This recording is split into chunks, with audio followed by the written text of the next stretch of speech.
El método de las resistencias térmicas es usado en casos donde los problemas son estacionarios y unidimensionales. Esto quiere decir que el flujo de calor ocurre solamente en una dirección y el flujo que entra es igual al flujo que sale. Esta forma de resolución es muy útil para situaciones en las que hay varios materiales con distintas conductividades térmicas y hay transferencia de calor a través de ellos. Se denomina resistencia térmica ya que se hace una analogía con electricidad, específicamente con la ley de Ohm. La corriente eléctrica pasaría a ser el flujo de calor y la caída de voltaje sería una caída de temperatura. De este modo se tiene que hacer un arreglo entre Q punto y delta T para así obtener una expresión para las resistencias térmicas. En el caso de la convección, la ley de enfriamiento de Newton nos da inmediatamente una relación entre las dos variables, con las que podemos obtener la resistencia térmica, donde H es el factor de convección y A su vez es el área transversal. Para la conducción usaremos la ecuación de Fourier. Primero separamos las variables y después integramos, asumiendo que el área transversal es independiente del x, que sería la coordenada longitudinal. Notemos que el signo menos es absorbido por el delta t. Esto altera el orden de la resta de temperaturas. Es por eso que siempre hay que tener presente que el calor fluye desde la temperatura mayor a la temperatura menor. Esto para evitar confusión. Una vez que integramos, ya tenemos una expresión para las resistencias térmicas en coordenadas cartesianas. Delta X sería el espesor del material, K su conductividad y A el área transversal. Para coordenadas cilíndricas, el área transversal del flujo sí es variable, debido a que depende del radio. A mayor radio, mayor área. Lo mismo sucede en coordenadas esféricas. Como el área varía en función del radio, se deberá hacer un proceso de integración. Cuando separamos las variables y dejamos la ecuación de Fourier en la forma buscada, podemos apreciar que nos queda en el denominador la integral del inverso del área transversal. Resolviendo esa integral y despejando, tenemos una expresión para la resistencia térmica en coordenadas cilíndricas y también para esféricas, en donde los radios R1 y R2 serían interiores y exteriores al material respectivamente. Ahora resolveremos un problema de aplicación donde utilizaremos el método de las resistencias térmicas. El problema consiste en determinar el espesor de aislante de una pared de un refrigerador.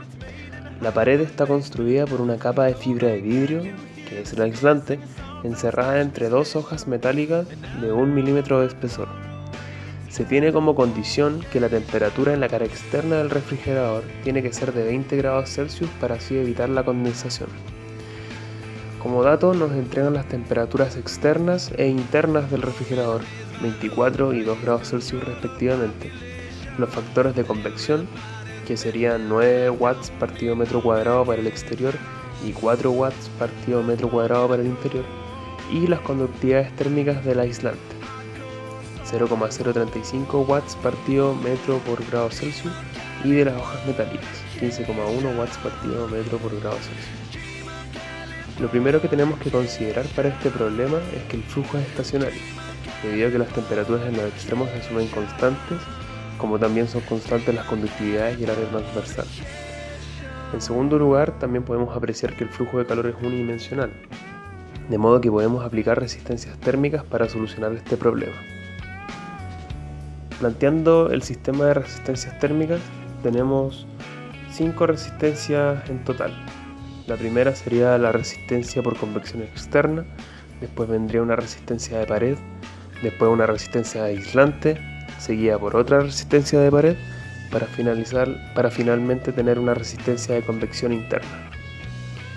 Se colocaron 3 letras A, B, C en puntos referenciales, las cuales explicarán más adelante su motivo.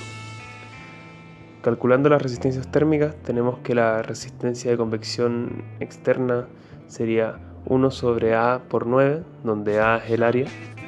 La resistencia de la pared sería 10 a la menos 3 sobre A por 15,1.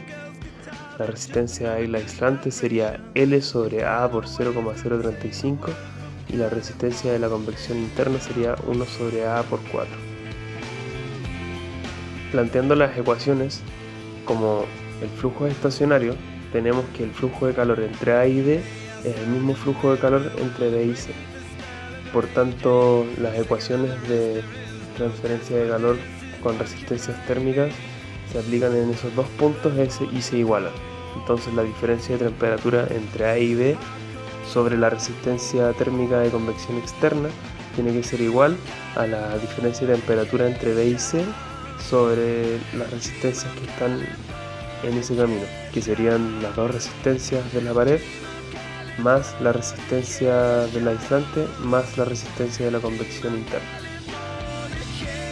De este modo reemplazamos los datos numéricos, como las áreas son todas iguales las podemos eliminar y finalmente despejando y resolviendo obtenemos que el largo del aislante debe ser de 8,75 milímetros.